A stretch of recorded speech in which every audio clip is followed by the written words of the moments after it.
Saya memutuskan untuk keluar dari kuliah dan kampus itu ketika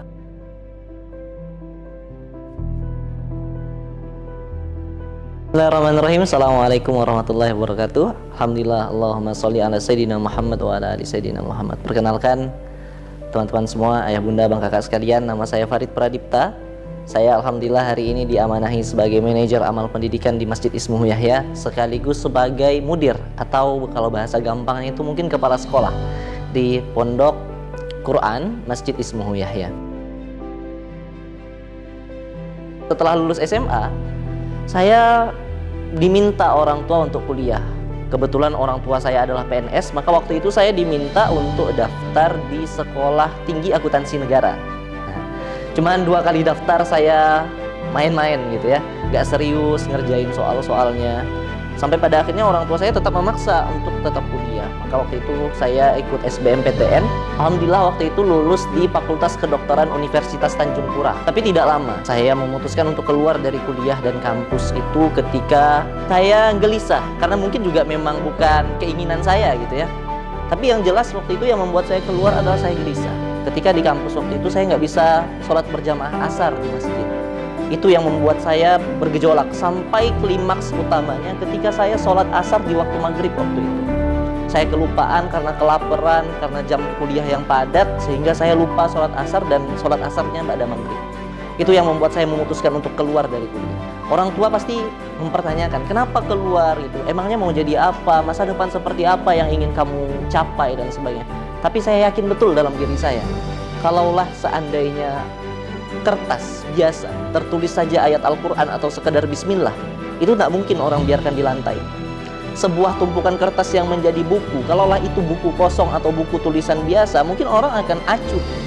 Tapi ketika itu ada Al-Quran di dalamnya, ada ayat-ayat Allah tertulis di dalamnya, orang pasti akan berebut-rebutan untuk menaikkan buku tersebut ke atas tempat yang lebih tinggi.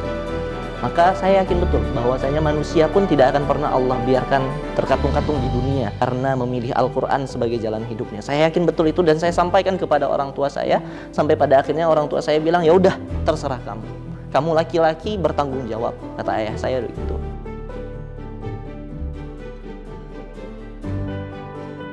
Alhamdulillah berkat wasilah Quran, proses yang dilewati selama 3 tahun dari 2018 sampai 2021, Allah karuniakan kehidupan yang hari ini. Allah berikan saya keluarga, istri, anak 1 hari ini. Allah izinkan kami punya rumah untuk tinggal bernaung.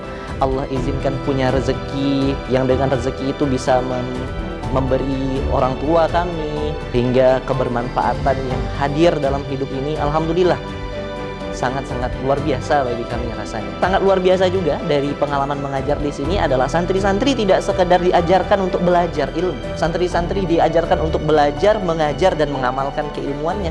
Sehingga santri-santri di sini selain menghafal Quran, belajar keilmuan syar'i, juga belajar untuk mengajarkan Al-Quran di masyarakat. Sehingga banyak ratusan jamaah, ribuan jamaah sudah terdampak. Kita pengen kebermanfaatan dari Ismuhu Yahya ini menjadi lebih banyak. Semakin banyak santri yang merasakan kebermanfaatan, semakin banyak santri yang hadir membersamai perjuangan, semakin banyak orang yang terdampak dari program-program Al-Quran, program-program sosial, semakin banyak juga orang-orang yang terdampak kebaikan dari masjid ini. Maka dari itulah kita punya harapan tentunya bagaimana kita ingin meluaskan dakwah ini, meluaskan peradaban ini, meluaskan lahan ini, meluaskan pembangunan ini agar kita bisa menebar manfaat, menampung lebih banyak orang agar orang-orang itu memperjuangkan agama Allah dan Al-Quran tentunya. Maka kami tentu mengajak abang kakak ayah bunda untuk berkontribusi bersama meluaskan dakwah ini dengan cara ikut serta dalam program pembebasan lahan Masjid Ismuhu Yahya yang akan kita bangunkan nanti, masjid berikutnya yang lebih besar, asrama santri berikutnya yang lebih besar gitu ya, dan tempat-tempat kerja untuk santri-santri kita agar santri-santri kita tidak menjadi pengemis di luar sana, tidak menjadi ustadz yang mengharapkan amplop, tapi juga menjadi santri yang bisa punya skill, mereka punya kehidupan yang baik, punya izzah dan iffah. Maka dari itu kami mengajak abang kakak ayah bunda sekalian, mari ikut serta dalam pembebasan lahan kedua Masjid Ismuhu Yahya. Semoga bisa menjadi amal jariah. Kalaulah hari ini tidak bisa turut serta dengan bentuk bergerak mengajar, maka supportlah kehidupan para pejuang-pejuang ini, sebagaimana Utsman bin Affan mensupport kehidupan para sahabat yang lainnya, sebagaimana Abdurrahman bin Auf mensupport kehidupan para sahabat yang lainnya. Maka mari kita mensupport orang-orang yang berjuang untuk agama Allah ini. Mungkin itu abang kakak ayah bunda, kawan-kawan sekalian, terima kasih banyak sudah mendengarkan cerita ini. Semoga menginspirasi, ada hikmah yang bisa diambil. Assalamualaikum warahmatullahi wabarakatuh.